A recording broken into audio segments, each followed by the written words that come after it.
નમસ્કાર ખેડૂત મિત્રો, આજે આપણે આવી ગયા છે દૂધીની વાડીમાં, જેમાં આપણે ઓર્ગેનિક ખાતર વપરાયેલું છે.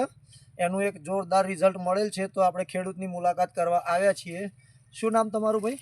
બાબુભાઈ નાગજીભાઈ ચૌહાણ. ચૌહાણ. ગામ ભુવાલ ને જિલ્લો દસકોઈ જિલ્લાના ભુવાલ ગામમાં આપણે આવ્યા છીએ.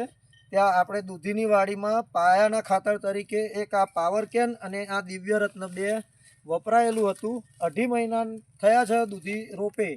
2.5 મહિનાનું રિઝલ્ટ તમે જોઈ શકો છો, કેટલું સરસ મળેલ છે. ચોફેરે ઉતાર લેજો. આપણે પેલું ચોગ્યું આવું એ બતાવજો. રિઝલ્ટમાં પણ એવું છે કે જે અમે નિશાની કરી હતી, આ વસ્તુ બાંધી અને પછી અમે મૂકેલું એ જોવા માટે કે કેટલો વિકાસ થાય છે. તો 5 દિવસની અંદર આ છોડની હાઇટ 4 ફૂટ વધેલ છે. તમે જોઈ શકો છો. આટલું જોરદાર રિઝલ્ટ મળેલ છે. બસ ક્લિક કર દો, બંધ કરી દો.